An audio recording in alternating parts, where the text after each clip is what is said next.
ঈদের এতদিন পর আমি ঈদ আয়োজনের ব্লগ নিয়ে এলাম। আসলে ব্লগ না, আপনাদের সাথে একটু শেয়ার করার জন্য কয়েকটা ক্লিপস নিয়েছিলাম। এই যা কোরবানি ঈদের দিন তো অনেক কাজ থাকে, তাই কিছু রান্না আগে থেকে এগিয়ে রেখেছিলাম। তার মধ্যে ছিল চিকেন কোরমা বড় বড় করে আলু দিয়ে, আর ছিল চিকেন রোস্ট, দেশি চিকেন দিয়ে করা হয়। আর আমাদের বাসায় একটু বুড়ো সাইজের মুরগি আনা হয়।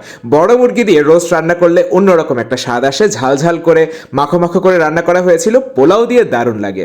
করেছিলাম নার্গিসি কোফতা, এই রেসিপিটা কিন্তু আমি শুট করে রেখেছি, আপনাদের সাথে খুব শীঘ্রই শেয়ার করব।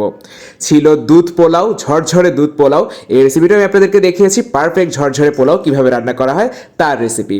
পোলাওর সাথে কিন্তু এই খাবারগুলো খুব দারুণ জমে। আরও কিছু ডেজার্ট ছিল, ডেজার্টের ক্লিপ নিতে আমি ভুলে গিয়েছি। আর পোলাওর সাথে খাওয়ার জন্য আরেকটা আয়োজন ছিল, তা হচ্ছে একটা চিংড়ি রেসিপি। এই রেসিপিটাও আমি আপনাদেরকে দেখাবো, অন্য ধরনের চিংড়ি।